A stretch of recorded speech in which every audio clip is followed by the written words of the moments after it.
Hey, and welcome back once again to Ancient Ways for Modern Days.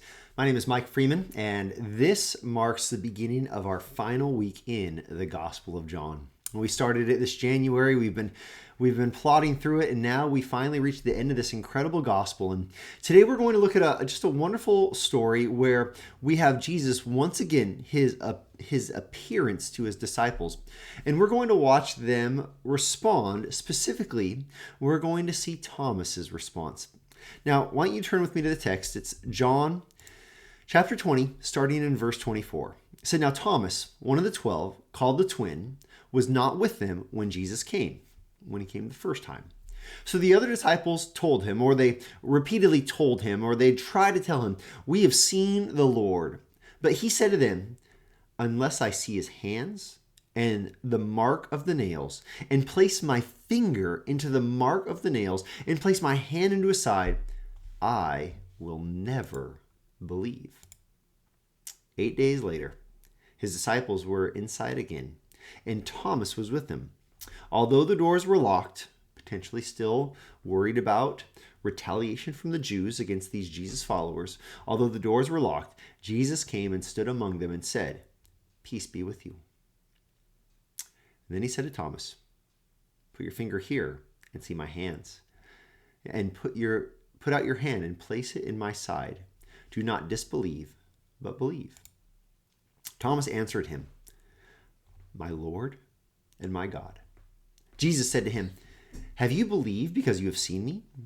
Blessed are those who have not seen and yet have believed." What an incredible moment for the disciples. What an incredible moment for Thomas.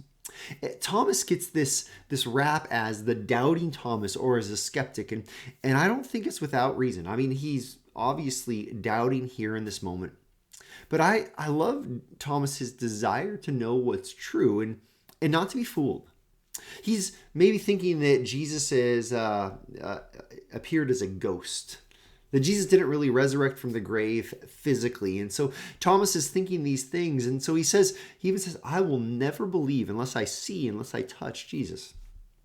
Well, Jesus comes. He appears to him. He gives him the invitation to come and touch him.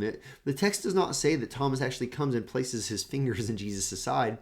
Instead, Thomas, upon seeing the Lord and hearing the Lord, here's what he said: "My Lord and my God." My Lord and my God. This is an incredible declaration of everything we've seen so far in the Gospel of John regarding Jesus' identity. This is the goal of John. Remember, John is writing so that not only will Thomas say this, but that you and that we will say this to Jesus. That we will see how amazing Jesus is. We will see his miracles. We will hear his teaching. And we will ultimately look at his death and resurrection. And we will say, "My Lord and my God."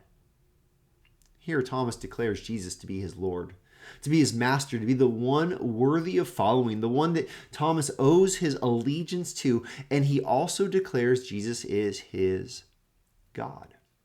This should be no surprise to us, though, because if we go all the way back to the book of John, we look at the very beginning, we see that in the beginning was the Word, and the Word was with God, and the Word, you know it by now, the Word was God. John starts his gospel by explaining that Jesus is the divine, eternal creator. Now we have in John chapter 20, toward the very end, we have Thomas's declaration where he says, "My Lord and my God." He says this about Jesus, who is the Word who became flesh. This is God in the flesh. And Jesus, look at Jesus' response. He says to him, "Have you believed because you have seen me?" But then look at this. "Blessed are those who have not seen and yet have believed." Now, this is a wonderful, wonderful declaration. Jesus says that the one who has not seen him but believes in his resurrection is in fact blessed. Now, it's probably not by accident that the Apostle John is the one writing this. And if we remember when John and Peter went to the tomb, the text says that John, when he looked, he believed. He did not see Jesus, but he believed. He experienced this blessing. And then you and I, we are those that we don't have the privilege of seeing Jesus resurrected in the flesh. No, he has ascended into heaven, but the promise still remains. Blessed are you if you do not see him and yet you believe.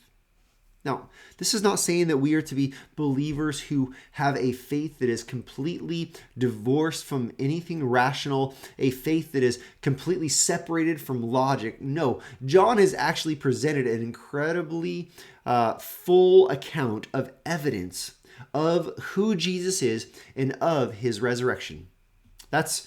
This is not saying that we are to check our minds at the door and just have blind faith, but rather this is saying we might not get the evidence we would like. We might not get to see Jesus physically resurrected here on earth right now in our lifetime.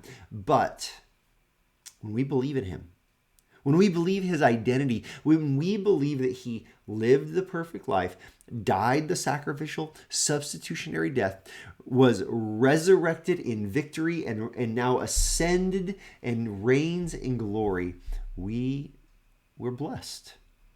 We get an understanding of the nearness of God in our lives through Christ. We are in right relationship with God through him. This is the blessing that Jesus calls us to experience. So let me ask you, have you believed this? Do you understand this? Do you receive this incredible blessing to know that even though you have never seen Christ, you are blessed?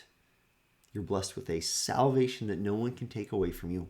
You're blessed with a confidence in eternity and a hope that you walk through this life knowing that no one can do anything to you that can steal the eternal hope that you have.